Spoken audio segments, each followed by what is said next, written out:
Témoignage sur la mort de Guénon. Valentine de Saint-Point donnait à l'Égypte Nouvelle le 2 février 1951 un récit de la mort de Guénon. Nous publions ici les témoignages de deux autres intimes, Martin Links et le docteur Katz. Ils projettent un éclairage supplémentaire sur les derniers moments de Guénon, qui ont été récemment évoqués dans une étude sur la mort du saint en islam, parue dans la Revue de l'Histoire des religions.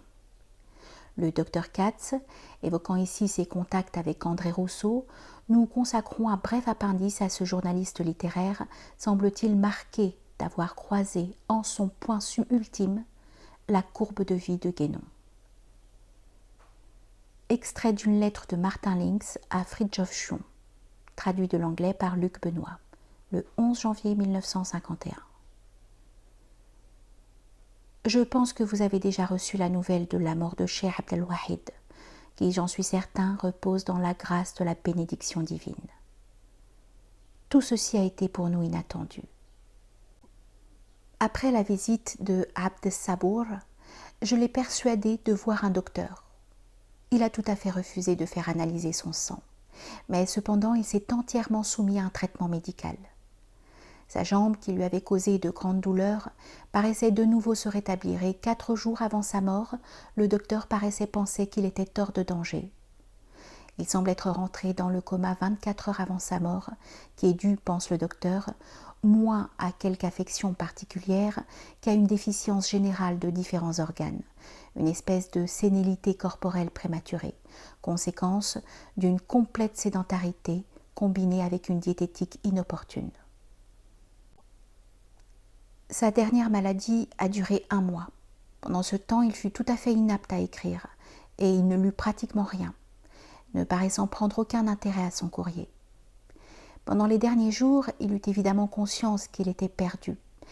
Et le dernier soir, il mourut vers 2 heures dans la nuit le 7 janvier 1951, il fit entièrement un violent dhikr, soutenu par les bras de sa femme et de sa parenté, qui l'épuisa d'autant qu'il l'était auparavant.